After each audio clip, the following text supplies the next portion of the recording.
nazalaki lokola chiffon na maboko ya bato eloko ezanga ntina nakotala ngai moto akobwaka mosika moto ya milelo mafinga nyonso kaka ngara nakotala ngai kaka chiffon na eza maloko te asaleli yango ngolu epangusi sonia fami kaka chiffon na eza maloko te asaleli yango ngolu epangusi sonia fami yo yo yo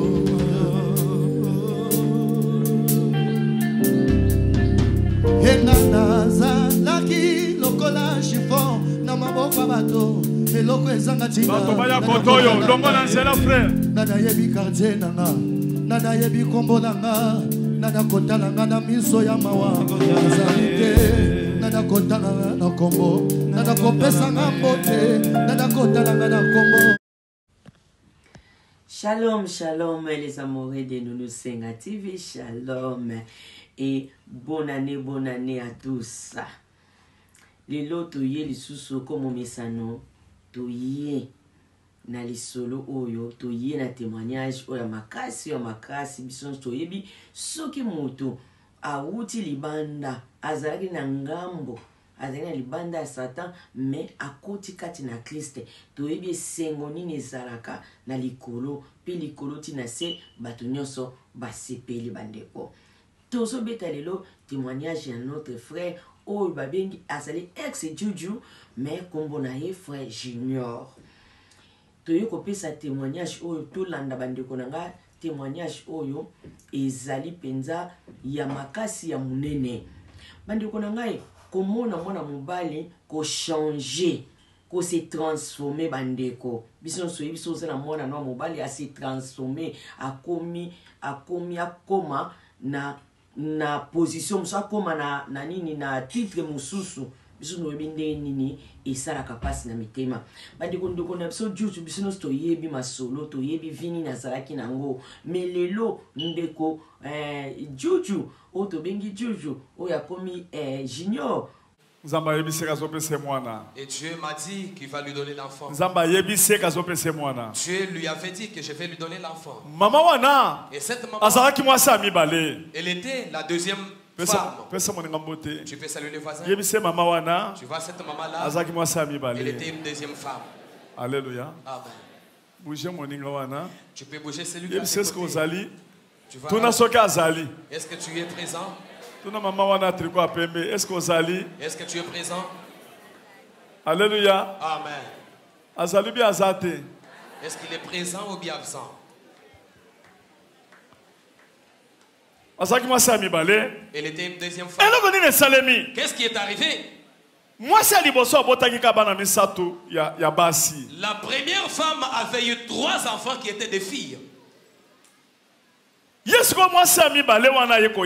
Elle, la deuxième femme, quand elle est venue, l'homme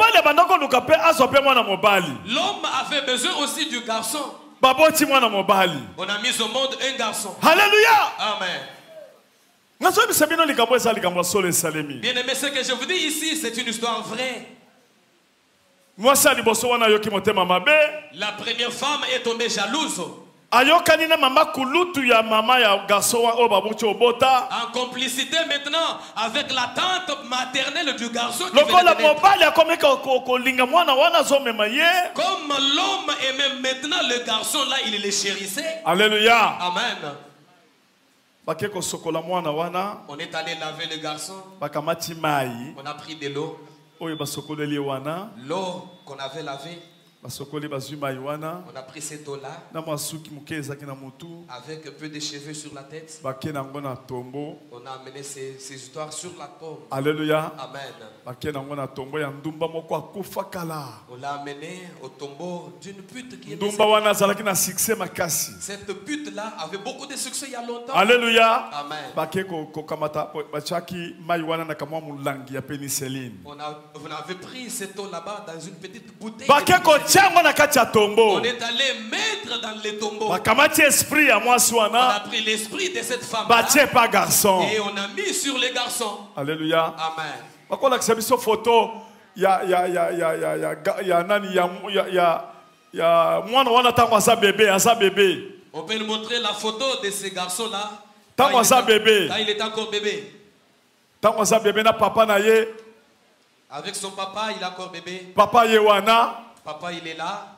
Maman ya mwana yango azakoto yo nasuka. La maman est là de l'autre côté. Oya memi mwana sikoyo. Et celle qui a porté l'enfant, aza mama kulutu ya mama oyo. C'est la tante maternelle de cette maman. Mwana ye oyo. Le bébé est là. Mwana oyo za jour ba sokola kiye. Ce jour ici, c'est le jour qu'on l'avait lavé.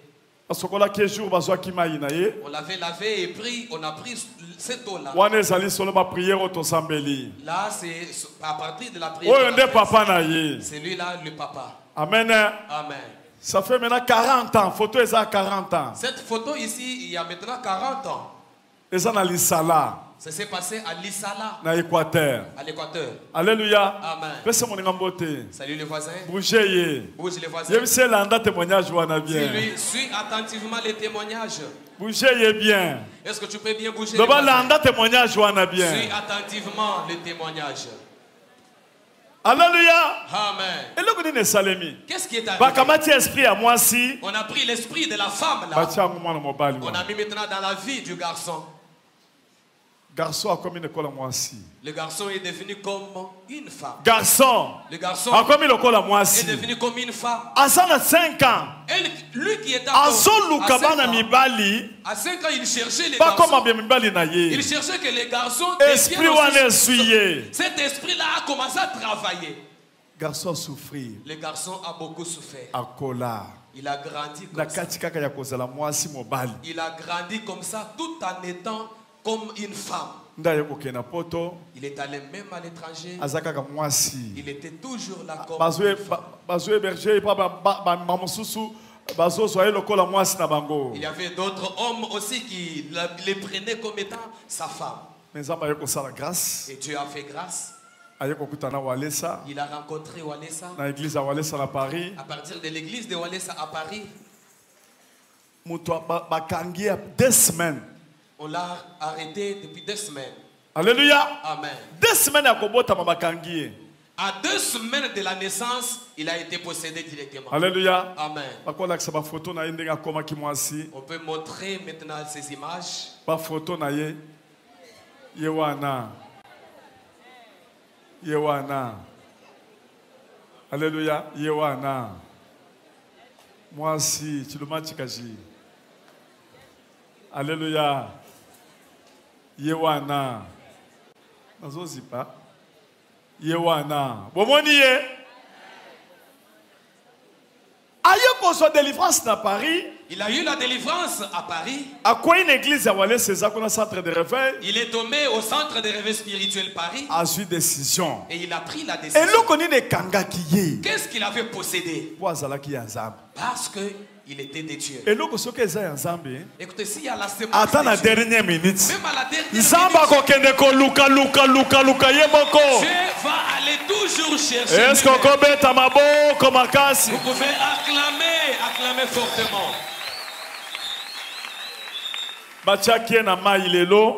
Aujourd'hui, il a reçu son baptême. On peut montrer comment il a reçu son baptême. Il est venu même à la maison, je lui ai posé les mains. Il s'est fait coiffer. On peut nous montrer les images.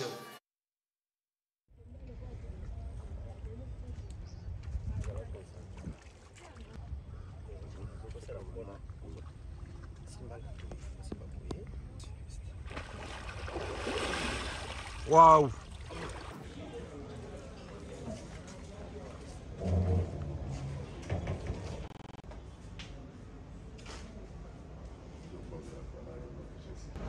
Femme bitch qui s'engage, sort dans ce corps au nom de Jésus. Yoza la kati na ye. Yondo balosa la skoyo po azala mwasi. Ah? Yoza mwasi. Ndo salaki ke nyoso ya kota na kati na ye. Ah? Sikoyo eloko nini otiki na kati na ye. Parce que tozobenga na yo sikoyo.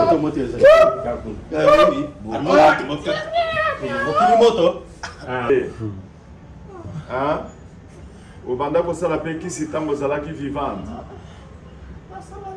Osala nyonso. Mibali ya bato. Okufela na mboka nini na lisala. Yango tiko bango bayaki siko epa na yo, bazwi esprit na yo, batiki junior kuna. Mais junior lelo abiki ndenge nini, bozo comprendre te ndenge abiki. Ah, Mouboulou Koti. Mais ozo soma na tombo na yo esika ozalaki. Yo ningaki junior akufa na maladi oyo okufaki nango. Yo okufaki na maladi nini? Akopere na Koko Clémentine ake kopesa maratre wana. Tango maratre wana azwi nde bakesko na mai wana epai ya mwasi wana oyo omoni ya 50 ans wana kofi. Azalaki mwasi komona ezalaki na Yvonne azalaki ndumba monene na lisala. Abanda kozwa mibali ya bato azalaki na succès azalaki mwasi kitoko ayebanaki mboka mobimba. Sikoyo aye kokufa na maladi moko boye ya somo nde bakundaki lokola bango bayebaki ke mwasi wana azalaki na succès nde bakesko na tombo ya mwasi wana ake na mai wana batie kuna na tombo ntango batie sikoyo baesprit ya mwasi wana nde ekotaki epa na ye nde esprit ya mwasi wana nde ebandi na oza na mwana moke nde ebanda kotinda yo olinga kaka mibali oyo okomaki mwasi esprit wana nde esalaki yo olinga kaka mibali bazala sikoyo yo komaka mwasi yo za mwana moke molingi kaka role kaka ya mwasi role kaka ya mwasi malgré makambo nyonso oyo omoni malgré kokanga malgré kobeta yo malgré makambo nyonso oyo ozokutana na mobali azobeta yo ozokende obima na mobali amoni koza mobali oza mwasi te abeti yo asali n'importe quoi mais nyonso wana yo bandaki kokipe te yo ozolingaka otikala mwasi yango nde oyo kotikala mwasi okomi bende okomi mwasi na niveau yake ozokata soni te soni eza te ozokipe te ozoloba peke na zamba ozozwa mpe mibali oza mpe mwasi nzambe lokola lingilo lokola ozalaki innocente ozalaki kodefendre nga na baémission sans le savoir zoka nde ezalaki esprit ozosala émission ozolinga paster walesa ezalaki deja nzambe moto abanda kotindi mpo na lipamboli wana ntango sikoyo oyo kokende na église ça c'est bon maintenant que Saint-Esprit a se révélé par yo directement pour aux délivrance. Délivrance aux gens qui n'ont pas ezalaki kaka 20%. Des hommes a touché yo pour oya awa okutana na pasteur Walesa. Ndego yeko ya ndeo jusqu'au délivrance pour yeba origine ezani. Biloko nini basalaki o batiaki o waki. Ndo bimi na kati ya tombo, il a fallu d'abord au baptême. Donc au baptême on dit Jésus-Christ comme Seigneur et Sauveur. Pour yaza sauveur na. Ndemba na moko biloko nyonso basalaki na kati ya tombo ndo mimoni d'abord ndemo bimaki na tombo. Vision oyo moni ya mibale bango basi bakende batikaki na biloko moko lokola puissance azambe ezali nde etindiki bango baya kozwa soko banzolo ko batiaki yo nde batite banzolo bisika ezalaki. Ndenge eza wana lelo tokokata suki na yo tokokata suki bakokata suki na ndenge bien otikali mobali libela. Vie na yo échangé au comme moto mususu. Donc il faut qu'on puisse ensemble merci makasi pour comme moto mususu au kokoma wana au côté partout au koyoka sonité au kolakisa combat Jésus-Christ dans le monde entier kaza Seigneur et Sauveur parce que aux a sauvé.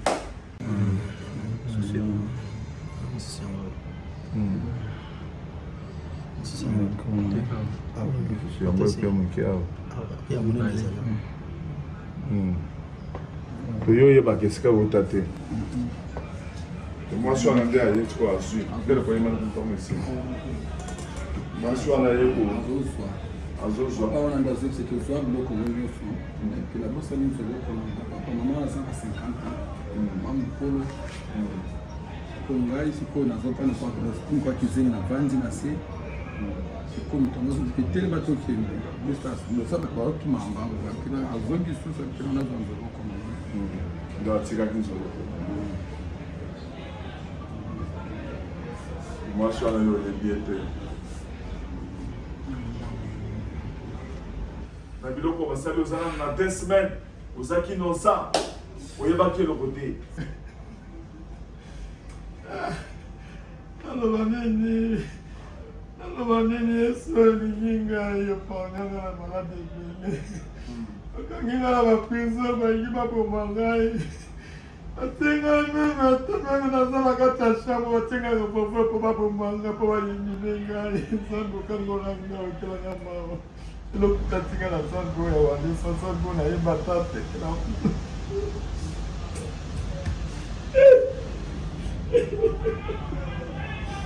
Merci le Dieu des miracles. Que Dieu laisse le Dieu de ma vie. Seigneur, nous parlons bien nini. C'est mon année. Comment on va lui faire mal? Zambo. On continue à monter mon langage. Zambo, on laisse la gare. Tout la vie qui n'a pas pour la vie, il a évité. On peut signer des décisions que le juge qui est de Kinshasa. On dit que c'est dans le côté. Je peux signer des décisions où ils ont la retraite sans binaire. Soya na cette chanson puis na ekoluka mbongo te na ekoluka ino na kizika wachini nanga Dame oya walesa wani Jésus, je te remercie dans ma vie. Azokata osuki oyo eza signe ya kolongola esprit wana ya mwana mwasi. Je suis en train de te couper les cheveux pour que tu ne puisses pas être encore une femme comme tu étais auparavant. Tu vas redevenir maintenant un homme. Amen. Et l'esprit de cette femme, la bite, Yvonne, qui est en toi, elle est déjà sortie définitivement au nom de Jésus-Christ. Amen.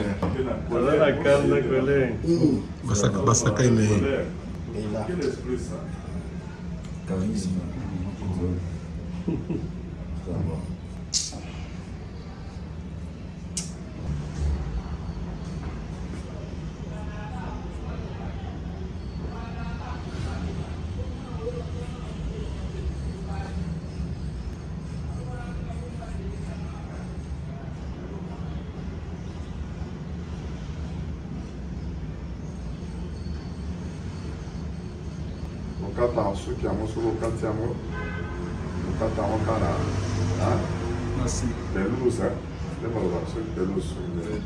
Merci. Merci.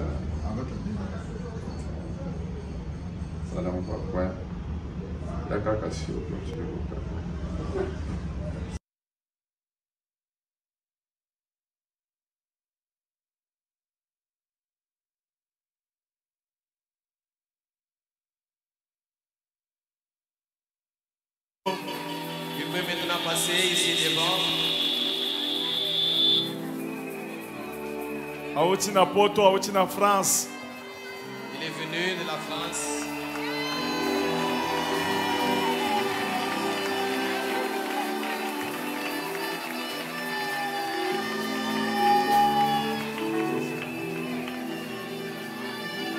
Nessa église beauté. Nessa église beauté. Ça l'église boyée.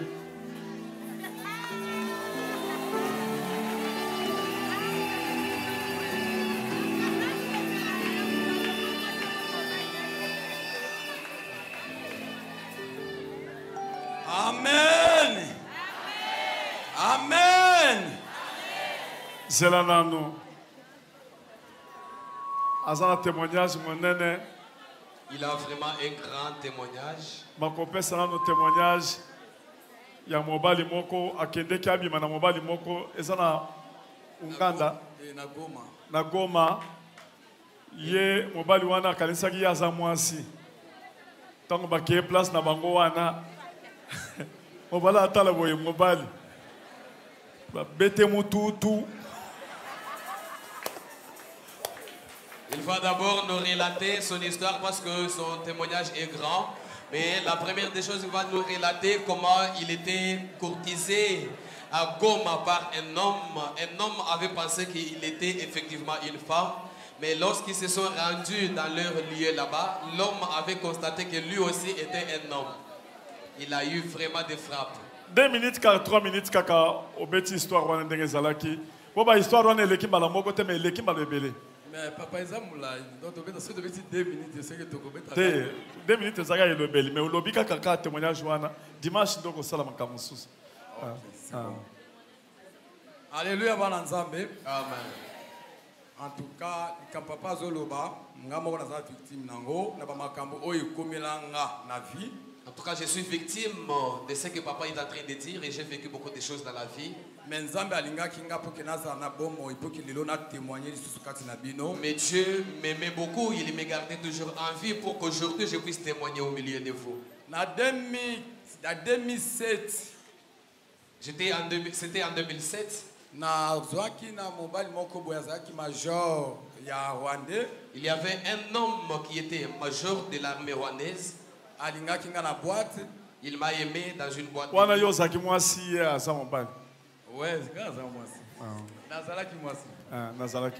J'étais là comme une femme et ce major m'a aimé. Nous étions dans une boîte de nuit. Voilà.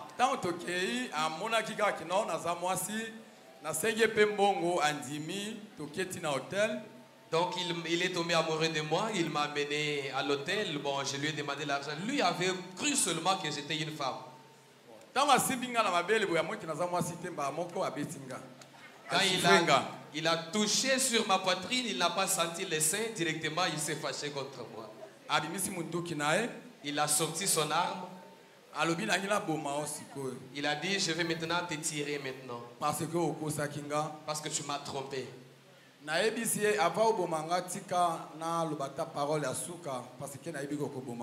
Je lui ai dit, je sais que tu vas me tuer, mais avant que tu me tires, laisse-moi d'abord prononcer les dernières paroles. Il m'a bousculé sur le lit, je suis tombé par terre. Là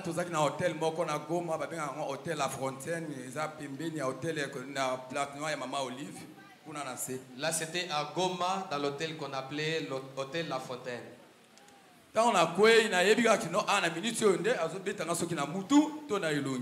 je suis tombé sur le lit, je savais seulement qu'il va me tirer, peut-être sur le front. Mais comme la grâce de Dieu était sur moi, malgré mes péchés que je commettais, Dieu me connaissait quand même. J'ai prié là, je dis Seigneur, garde ma fille là où elle est. Pardonne-moi de ces péchés parce que je l'ai fait pour soutenir la famille. Quand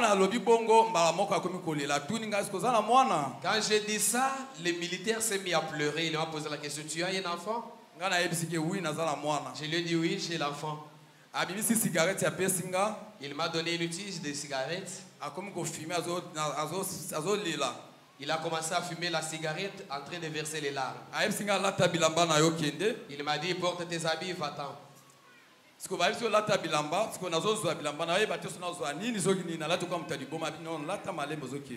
Et là, je n'étais pas moi, puisque je ne savais pas ce que je pouvais faire.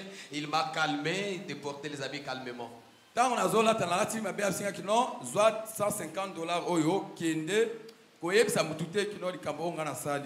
Et pendant que je portais les habits, il m'a donné $150 pour me dire, va et ne dis à personne ce qui s'est passé.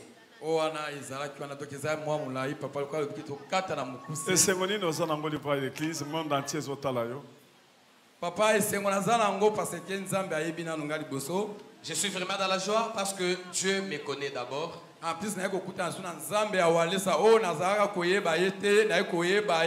à travers kaka kokote à côté la makambo abatu na côté là walesa pendant un mois ya pamba mais nzambe wana aya sauver vilanga lelo oyo bozo mona j'ai ma fille elle est là en tout cas naza bien.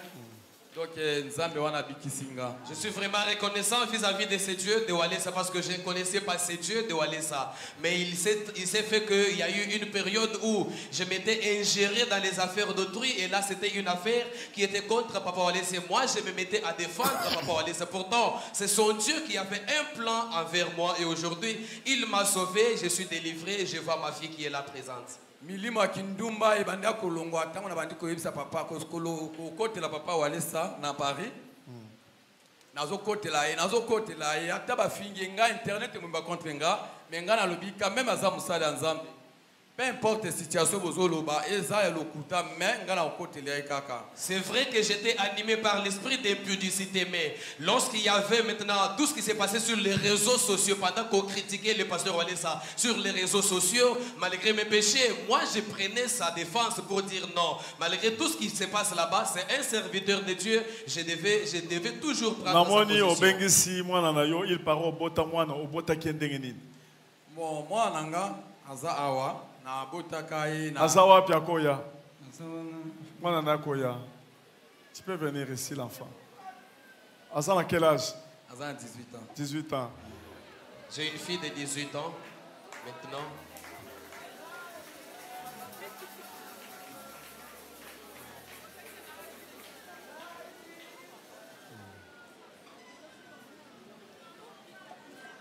À témoigner bien dimanche. Pas de problème. Au cours de Bakako, parce que tu le matchigage. Toi qui étais pédé, comment est-ce que tu as mis au monde cet enfant? Non, on a à travers Maman Kinanga à Paris. C'était ma tante maternelle qui vit à Paris. Comme on a Mika, camarade de Mika, Maman Kinanga. Elle s'appelle Mika, il était camarade. Souci, à travers moi, maman et moi. Elle se faisait beaucoup de soucis de ma situation. C'est comme ça qu'elle m'avait mis en contact avec sa camarade. Tala libroso zala posé, ozo expliquer ndenge salemaki. Donc cela veut dire maman lekinayo moninga naye. Voilà. Nda pesa kiyo pour ozala naye. Naza naye pour qu'il azaki na souci que non un jour nazala pe atana mwana peut-être na ko kufa. Donc a força kiyo. A força ki ngana makasi. Ma tante maternelle se faisait beaucoup de soucis. Pour moi, c'est comme ça qu'elle m'a mise en contact avec sa camarade, espérant que, en me mettant en relation avec sa camarade, peut-être que je pouvais abandonner ma vie ici et avoir peut-être un enfant, parce qu'avec tout ce que j'ai mené comme vie là, je risquais de mourir. Et même si je mourais, que je laisse quand même un enfant.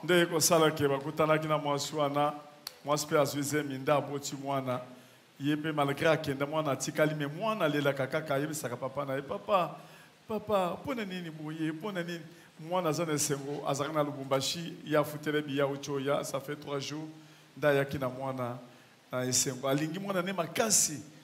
Olingi mwana makasi. Omoniza masalo bi kama quand même ozui mwana. Amen. Hein? C'est quoi comme mobali? Na comme mobali papa. Ozasu moi cité. Ah, papa, c'est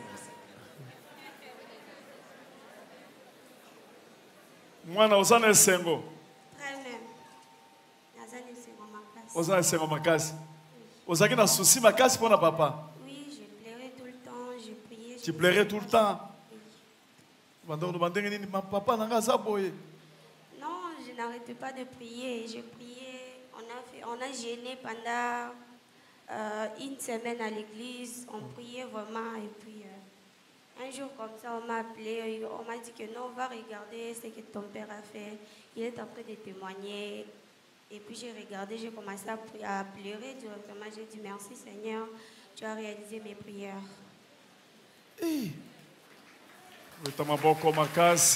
Moi, dans le but d'abandonner, ça le souci, ma casse pour na papa nanga, mais mokolomoko, basala qui prière il y a 7 jours dans l'église na bango sujet na yé na prière, zala qui des nzambe, asunga papa na yé nzambe, akangola papa na yé ndé mokolomoko aye comment na babengi yé batalisi na réseaux sociaux, baibisi ya kota la papa na yo yewo ya zo témoigner tango atali na réseaux sociaux, amoni papa na yé na église, azana kacha ko témoigner et sala qui yé sengo makasi, akumisi nzambe po nzambe ayanoli lo sambo na yé. J'aimerais vous dire ceci. Peu importe ce que le diable est. Si notre Dieu s'élève, il met. Lève la main. Notre Dieu. Jésus-Christ. Crucifié. Crucifié. Il est puissant. Notre Dieu, Jésus-Christ, il est le tout-puissant. Notre Dieu, Jésus-Christ de Nazareth, le Dieu de Walesa, il est le tout-puissant. Levez-vous. Ceux qui ont récupéré Garçoyo, ils ont 40 ans. Maintenant, tu as 40 ans. 39 ans. Bazuye na 2 semaines. Obo moni photo wane zaliye, maman na ya pesa ke photo wana. Aye bagite ke Mama kulutu ya mama na yende mutu azwaki mai akekopesa maratre wana. Mama kulutu oya memi ye wana. Ye mutu akamataki mai yo basokolaki ye akekopesa sikoyo maratre bakoperaki na ndenga kindoki. Osomona bokosa na mutu boya zoteka mwana ozoyeba te. Mutu ayaki penza ko salisa mama na ya wuti kisangani. Zoka nde ayeko kamata mai basokoli mwana mai akamati mai achena mulange penseline ake apesi mama wana maratre. Mama wana akesi koko chana tombo ya mwasi andumba. Mwasi moko andumba akufa mwasi a succès. Nde bakamati mai wana bakamati esprit wana nde bachaki na kati na ye. Esprit wana nde komisaki mwasi. E komisi mwasi talaka elongi ya mwana oyo ndenga zalaki. Nana koki ko bimisa mwana oyo na place wana. Qui peut délivrer ces garçons de cet endroit-là? So qui Jésus était. N'eût été Jésus-Christ. Nazo yebisa yo. J'aimerais vous dire. Ah, on a zoté Jésus-Christ. Ici, je prêche Jésus-Christ. Je ne prêche pas Walesa. Je ne prêche pas une autre personne. Jésus-Christ. Ici, nous prêchons Jésus-Christ. Je vous dis, après 40 ans. Si Jésus est capable de délivrer ces garçons après 40 ans,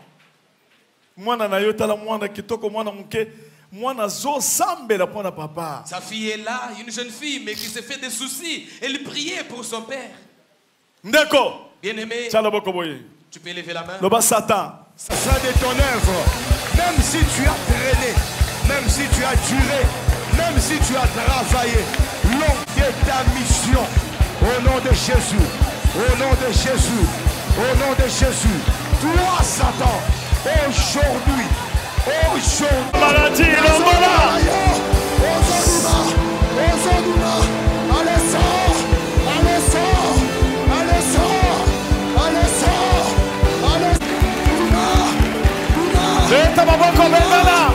nom de Jésus, au nom de Jésus, Bengana, Bengana.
Jack, I married Junior. Long time. Yes. No. He's my wife. He's my wife. Wana za mobali na ye wa mundela salaki na na Sweden. I give you the man. Yende ezobi masiko. Nyose ko bima lelo eloko ekotika na te. Amen. Nyose ko bima lelo eloko ekotika na te. Amen. Boye na bango liboso. I give you my money. I give you my money. I give you everything, many things. But Junior disappoints me. Junior disappoints me. Where I got to go now? Oh, most people now is coming to disturb me. Which people disturb me now? Keba. No. Bole kana yeko toyo. Koyemba, ezaki koyemba bento bandoko sambela.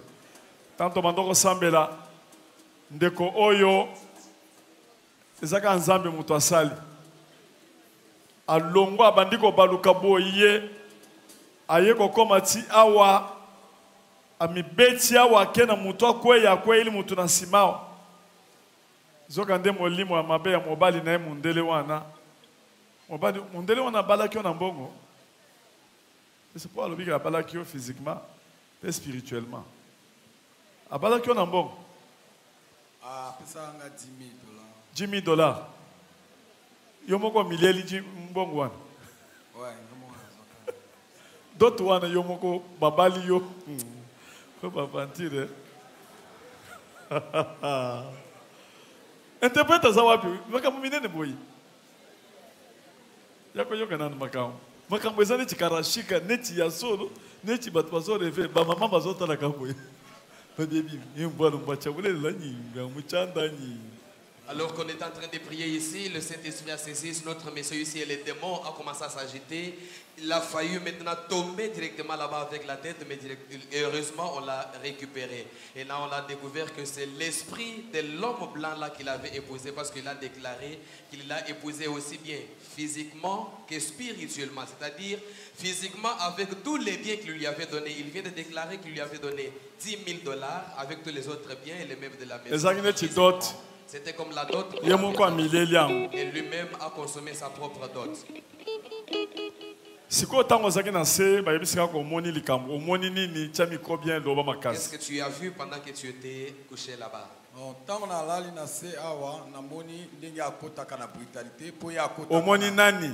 Jacques. Jacques ndenani.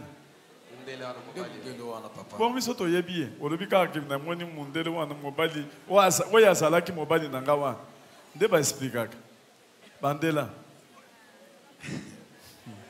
Papa na moni mundele wana Jacques otozaka na e mwasi na mobali ndi na mona ki akota na brutalité akoti azako déclarer lineti na e po lineti wana na pesa ka e alingaka anga kuzwate iza lineti ya vie claire ya ba misu. Ayazo déclaré l'inet pas na yo. Voilà, déclaré l'inet de ce que papa moko be mulai lati dine pembe nde azo swani saye ya abimi na porte parce que na deux portes na ndako nanga abimi na porte à véranda azo kende papa na zo benga naye abwakele l'inet na yazo kende. Abwakele l'inet. Bon yo mona ki elongia papa wana te. Papa na za mulai alati pembe. Comment na nani? On a tani. Mais comment est Jésus-Christ? Amen. Pendant que j'étais couché là-bas, j'ai vu cet homme-là, Jacques, l'homme blanc qui m'avait épousé là, parce que de son habitude, il entrait dans la maison avec brutalité. Je l'ai vu dans la vision ici, il est entré avec brutalité, il a commencé à réclamer ses paires de lunettes, parce qu'il m'avait offert une paire de lunettes de vue claire. Alors, chaque fois que je lui rendais ses lunettes là-bas, il ne voulait pas prendre. J'ai gardé ça dans la maison. Il est venu réclamer ça. Pendant qu'il a réclamé ça, j'ai vu un homme habillé en blanc. Il était vraiment élancé, qui a commencé maintenant à quereller avec ce monsieur là-bas. Il est chassé. Il est entré par, donc il est sorti par une autre porte. Et l'homme là, habillé en blanc, a pris ses lunettes. Il lui a jeté ses lunettes et puis il l'a chassé de ma maison.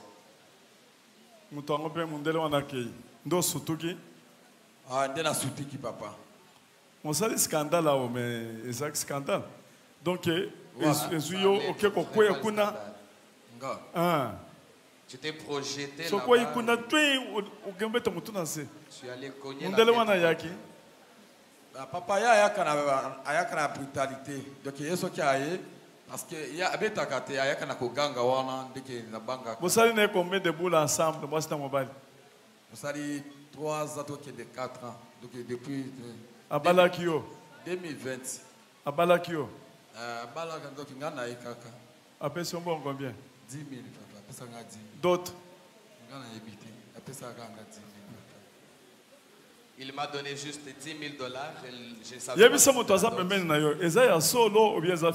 Est-ce que tu peux demander à ton voisin? C'est vrai ou bien c'est un film? Non, c'est vrai. C'est une histoire vraie. Donc, tu récupères mon mobimba. Oh, Azalaki na ka Satan. Nzambe a récupéré. Est-ce que vous pouvez pas côté? Est-ce que vous pouvez pas acclamer parce que nous avons récupéré cette personne? Ovationnez fortement parce que c'est la victoire.